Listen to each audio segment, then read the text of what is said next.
It was sometime in 2010. I would say in the first quarter of 2010. The sky was overcast and gray that day that we went. This is Brigadier General Ann Macdonald, who at the time was the Deputy Commanding General for Police Development for the NATO training mission in Afghanistan. She and a team were making a special trip one day. It just happened to be an opportunity to observe, and so a team was put together. It was really, really unique when you think about it. It was a female Judge Advocate General, a female doctor, a female, someone from mental health who might have been there, a female translator, and then myself. And we had gone into this prison that was quite newly built. It was quite nice. And then General Macdonald and her team were invited to a specific area of the prison. And we had an opportunity to go through and see a room. These women had been incarcerated. The rooms were clean, very simple, kind of reminded me of a barracks. And they all had uniforms on, and the uniforms were gray, fitted uniforms that were consistent with Afghan culture. Being the inquisitive person she was, General Macdonald wanted to speak to the women. I asked, is it okay if we ask what they had done?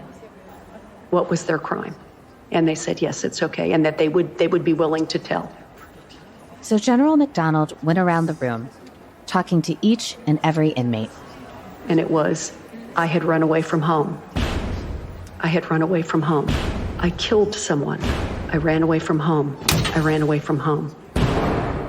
And we all just stopped in our tracks. And we recognized that this was the Afghan law. This was their way. But that the punishment for those crimes appeared to be equal. And as we left that prison that day, I looked at those other women, realizing how fortunate we were to wear the uniform of the United States Army, fortunate to be Americans. And I said, have I ever told you how proud I am to be an American?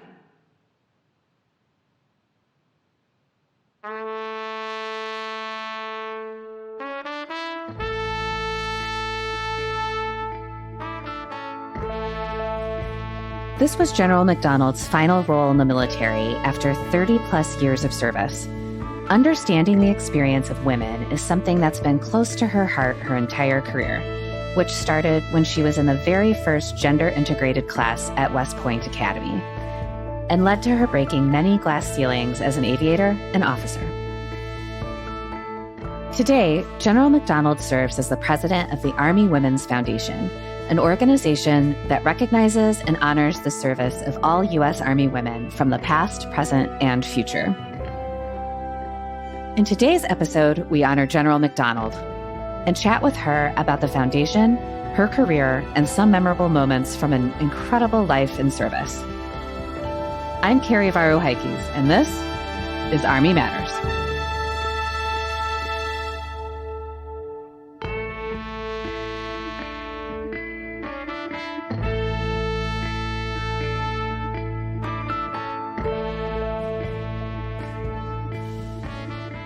Hello, everyone. I'm Lieutenant General Retired Leslie C. Smith, the 66th Army Inspector General, and now I'm the Vice President for Leadership and Education at AUSA. Welcome to Army Matters. Today, we have my best battle buddy, my best friend. We slugged it out in the Pentagon so many days. Sergeant Major of the Army, Daniel Dailey. Dan, how are you doing today, bro? Les, I'm doing great. As Les said, I'm the 15th SMA, Dan Dailey, and we got another episode of Army Matters that I think our listeners are going to love. Wow. It's fitting for the month of March. It's Women's History Month, and we have an inspiring trailblazer that we're going to have a great conversation with today. I'm fired up. We had a great conversation about Desert Shield and Desert Storm. Dan, what exactly did you do in Desert Shield, Desert Storm? What unit were you in? Do you remember? Yes, I was in the 1st Battalion, 15th Infantry Regiment, the Audie Murphy Company of the Audie Murphy Battalion of the 3rd Infantry Division. Rock of the Marne. Rock of the Marne. They were still in Germany then, right? I was in Germany, stationed in Schweinfurt, Germany. Schweinfurt, Germany. Wow. What was your rank? I was a private. Oh my gosh. You made me feel old right there, man. I was like a PV nothing, and I didn't even have anything on my collar. It was just straight What up we call private. you, slick sleeve, right? I was private.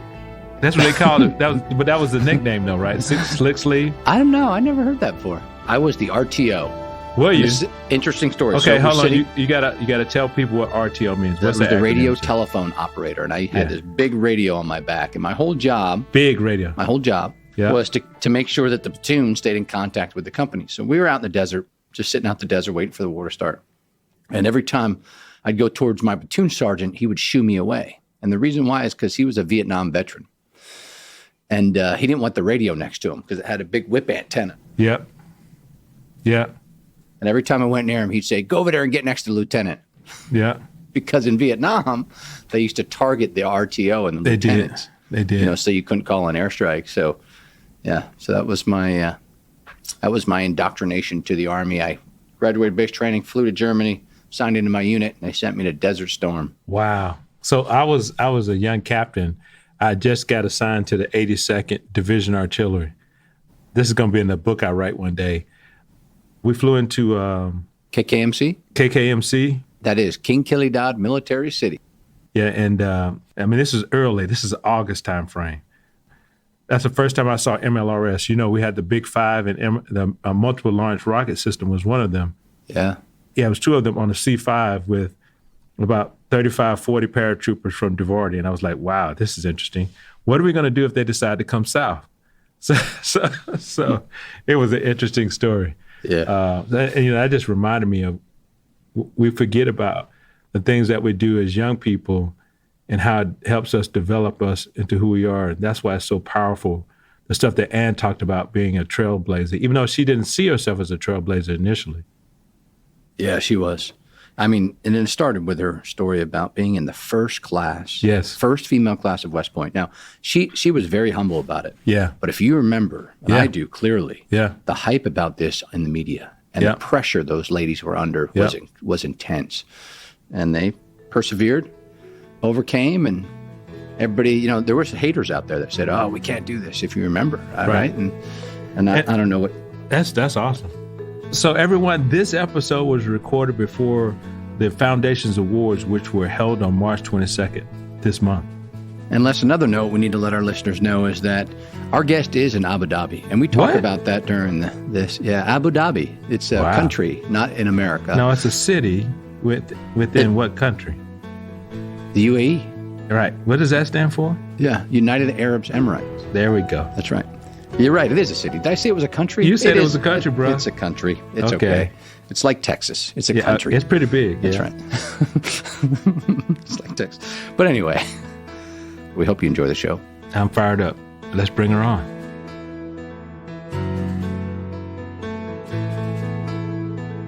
Our guest today is a woman who, for over 30 years, was a trailblazer in the United States Army.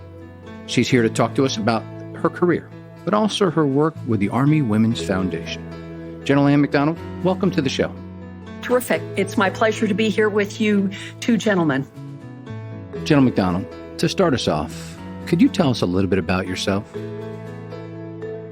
Well, as you said, I served in the military for 31 years. I was an Army aviator, and have to say, you know, going through the military as an aviator was pretty sweet.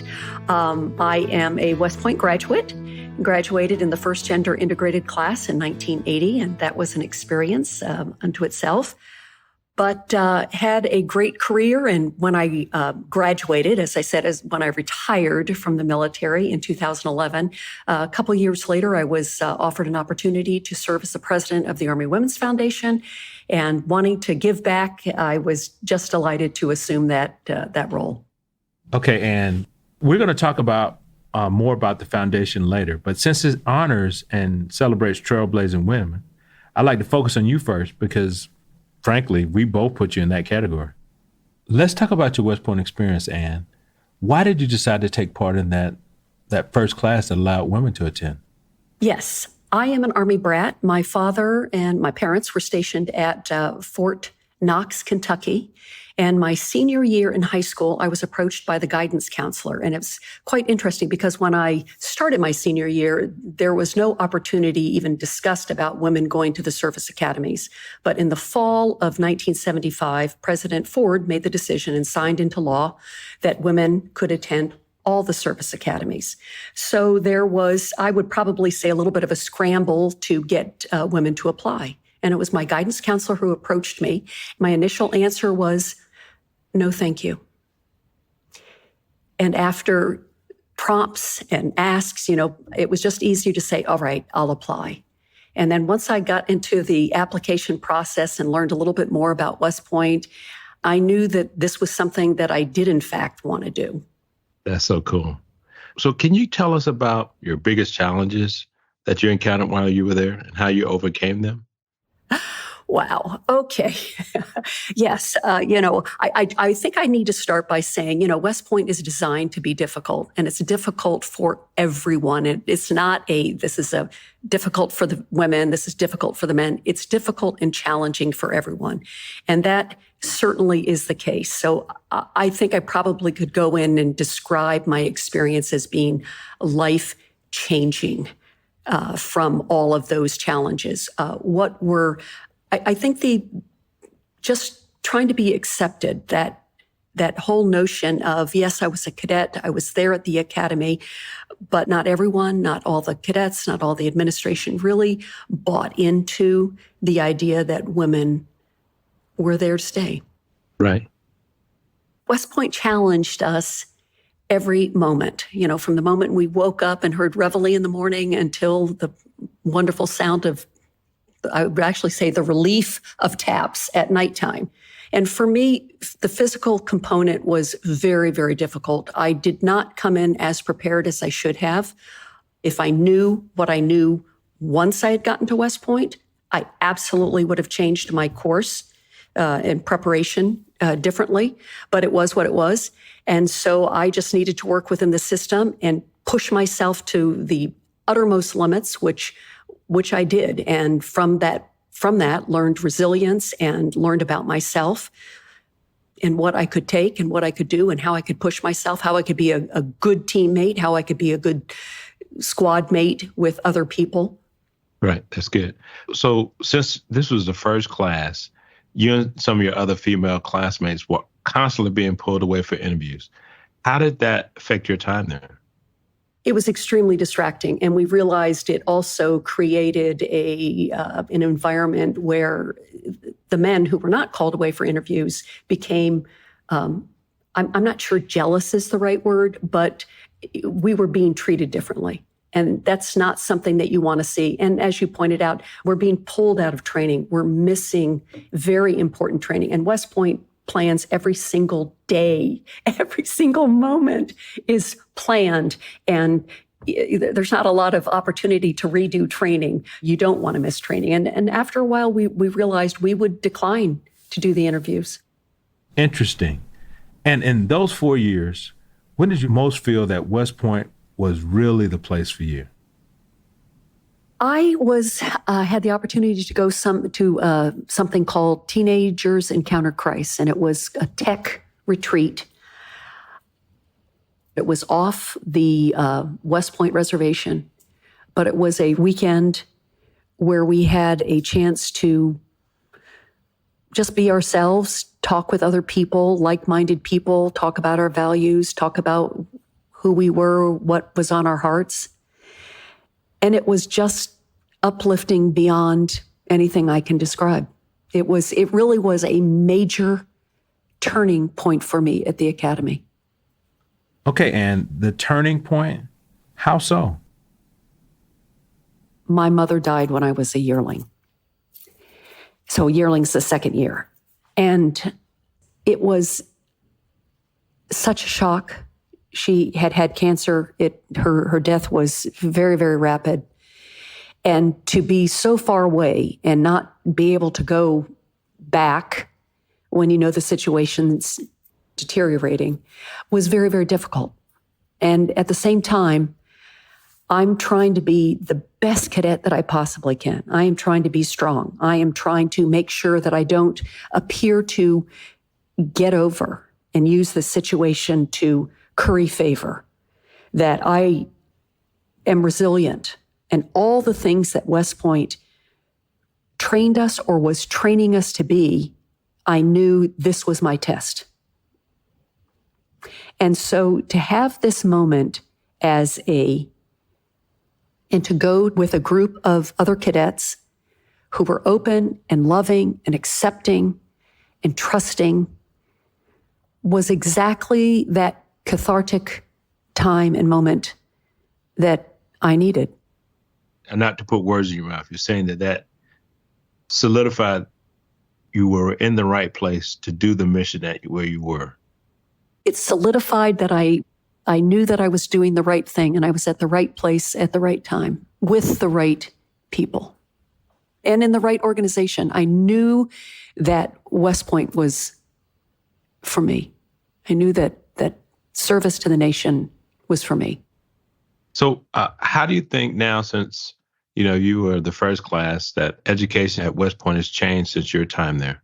It was 47 years ago, and absolutely no question there have been changes throughout the years, and they're changes for the good. And I remember some of my classmates would say, "Oh, wow, did you see this? Did you, can you believe they've done this?"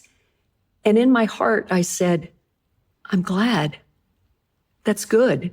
I've seen a number of women first captains throughout the years, great opportunities, women who have excelled in sports, women Rhodes Scholars. It's just tremendous. So West Point is absolutely on track. It's a tremendous institution. Our Army can be proud. Our military can be proud. Our nation can be proud. General Macdonald, from there you went on to have a 30-year career, including becoming the first woman to lead an Army combat brigade. And I'm sure there were many times where people pushed back because you were a woman. Are there any lessons you learned along the way? Well, I guess I'll go back to, I haven't even gone forward, but I will tell a story about when I was an advanced individual training company commander. And in this particular, I had a cadre of drill sergeants who were just absolutely fabulous. And they had been in the dining facility, and one of my peers, one of my company commanders, was, I'll just say, talking smack. And the next thing I know, these drill sergeants came into my office, and I looked up, and they went on to tell me that one of my company commanders was saying something about me in the dining facility. And of course, my initial reaction was, I've been through much worse.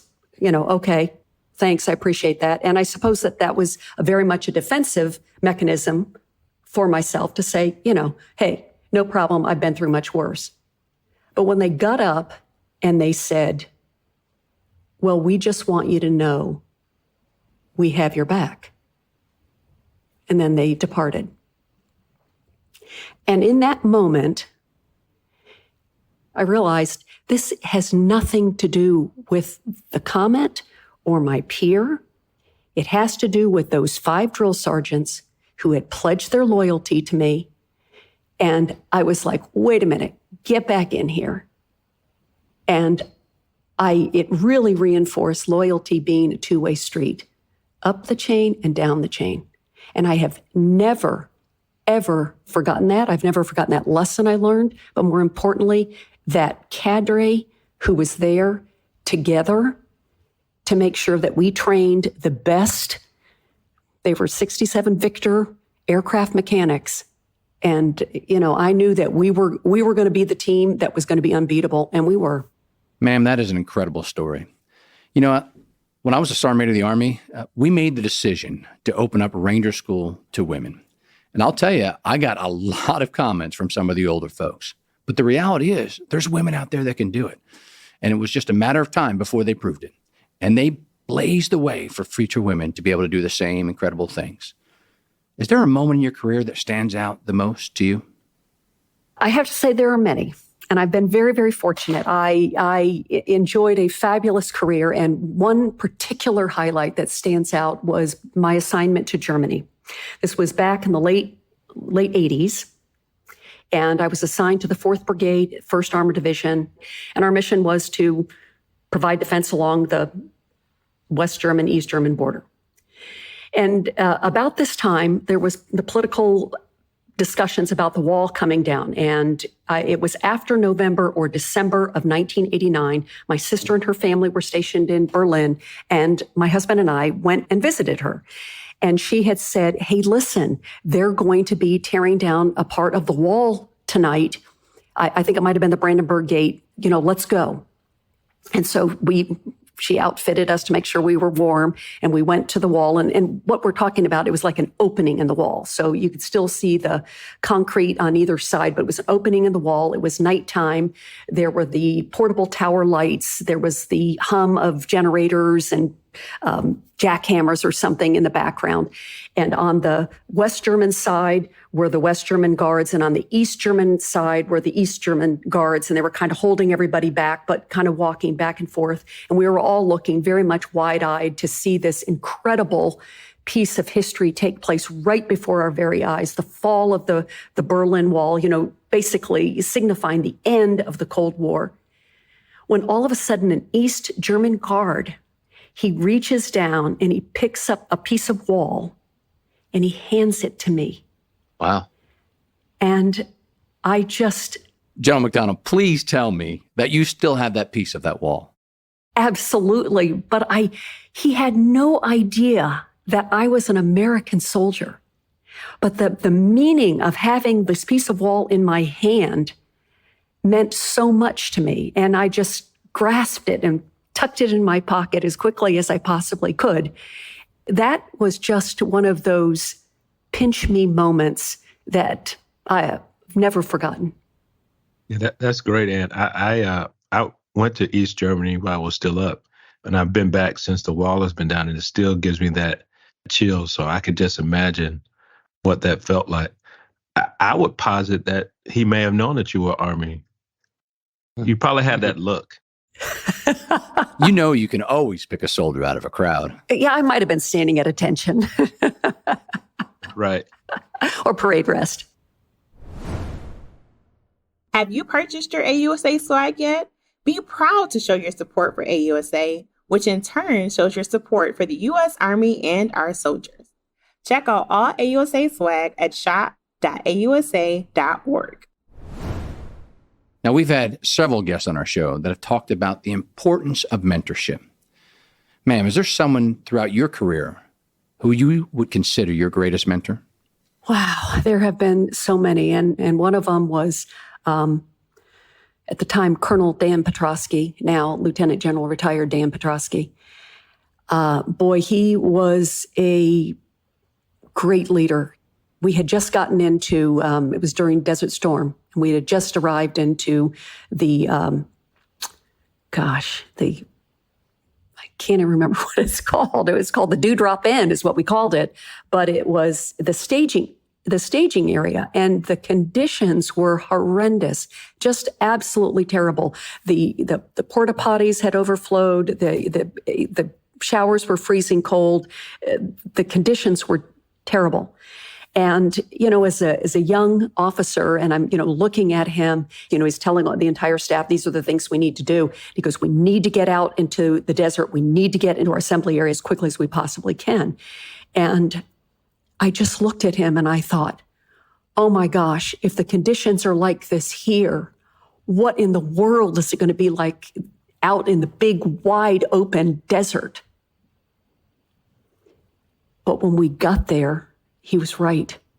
And I thought, gosh, how did he know? And it was his experience from Vietnam, his measured counsel, it's going to be okay. And just all you have to do is you've got to coordinate for these types of things. We can bring it in. And when we're when we're in our own organization, when we're in our own brigade with our battalions, everything will be okay. And he was right. He was right. Oh, I remember sitting in the desert as a private, and all I had was a rucksack and a rifle. I mean, that's it.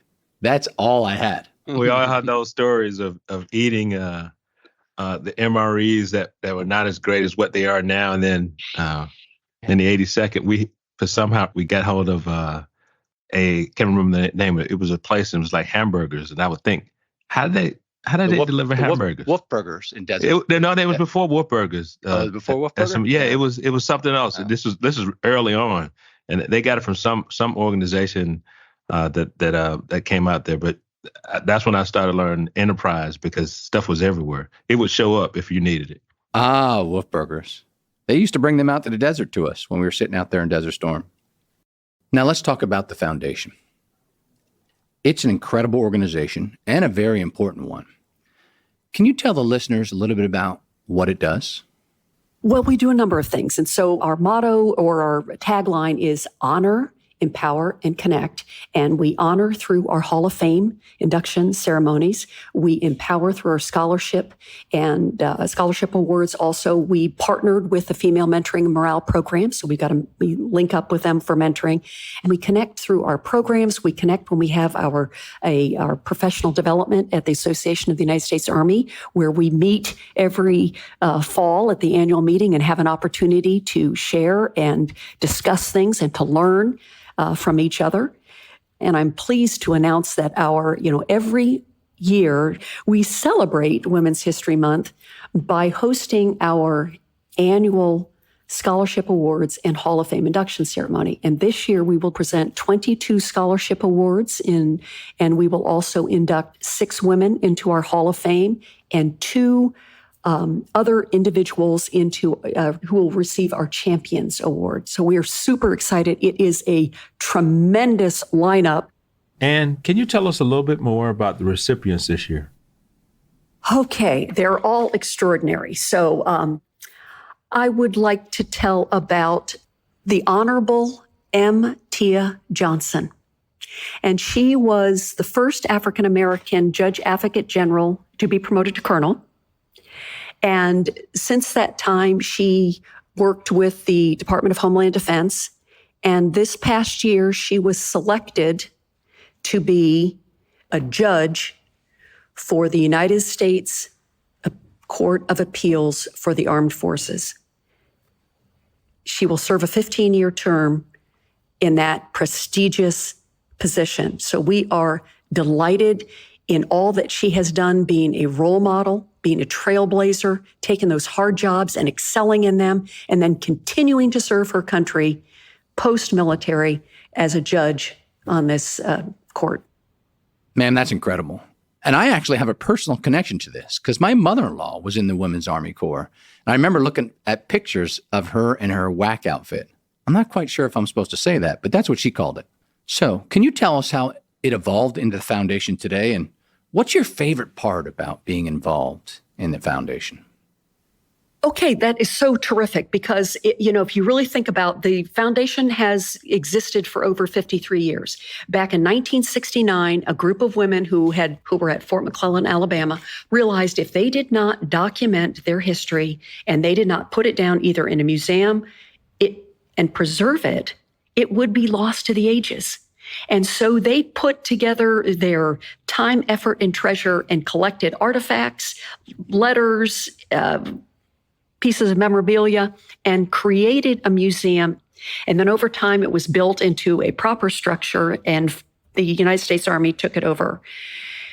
Then about 2000 or so, that museum moved up to Fort Lee, Virginia, soon to be Fort Gregg Adams on the 27th of April.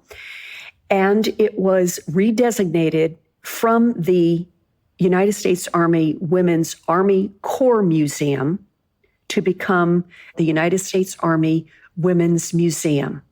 You asked me what's my favorite part? My favorite part is knowing that we stand on the shoulders of those incredible women who served in the Women's Army Corps and realized that if we don't write it down, it will not be remembered. And so it will be remembered. Yeah, and that's awesome. So I went to my officer basic course and advanced course at Fort McClellan, Alabama. And I remember touring the Army Women's Museum. It was mandatory, and it was so cool to see it. I learned a lot. Now, okay, so you're living in Abu Dhabi with your husband, who was also an Army officer, an aviator too, right? Can you talk about some of the challenges about being a military couple? So we met when we were captains, and I got to say, I had a boss who did the matchmaking for that, and it worked. I'll tell you, we always talk about in the military that, you've got to have a support system. Your support system's maybe your squad, and, you've got that trust, and your support system is your family, and our families are so incredibly important. And to have a service member who's also your family member, it can present challenges. Sometimes it's wonderful because he totally understood what I was going through. And yet sometimes he would point out things where I was not being all I could be. And so, to have that mirror shown in your face, whoa, sometimes it wasn't what I wanted to hear, but it was exactly what I needed to hear. So that's one aspect. But I do have to say, it's a different dynamic. We were both stationed together in Afghanistan. And, I could hear some of the comments, oh, you're so lucky your spouse gets to be here. Now, he was in a completely different location as the crow flies, not far, but, because of the security of the situation, it might as well have been 50, miles away. But, yes, it was convenient, nice to have him close by. But I have to tell you, I'm not sure there were other service members who had to worry about the safety of their spouse. And so that was something that was always in the back of my mind. And I'm sure in the back of his mind, is everything okay?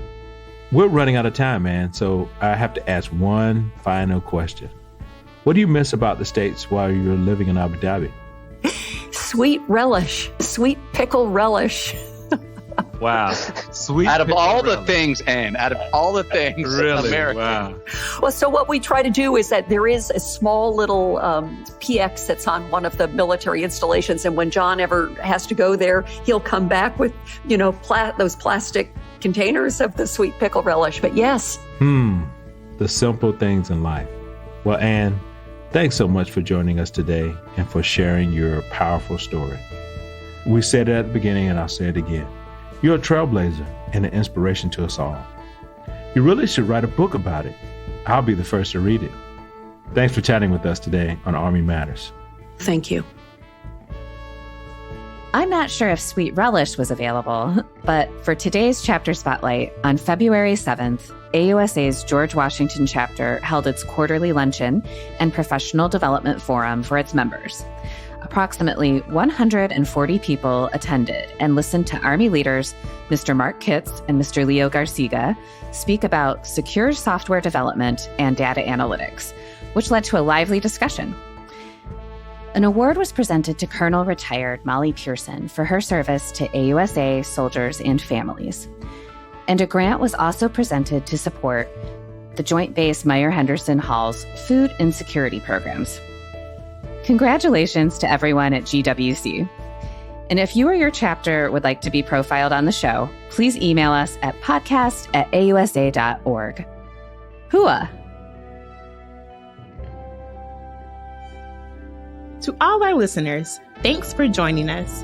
Army Matters is brought to you by the Association of the United States Army, the U.S. Army's professional association, member-supported, Army-connected. Visit us at ausa.org for more information or to become a member. Your membership helps AUSA continue to carry out its mission, educate, inform, and connect with the total Army, our industry partners, and supporters of a strong national defense. Today's episode was hosted by Lieutenant General Retired Les Smith and SMA Retired Dan Dailey, and anchor hosted by Carrie Barrow-Heckes. Anthony Del Call is the producer and writer, and Andy Bosnack is the supervising sound editor. Unzinga Curry is the executive producer, and the senior producers are Carrie Barrow-Heckes and LaSharon Duncan.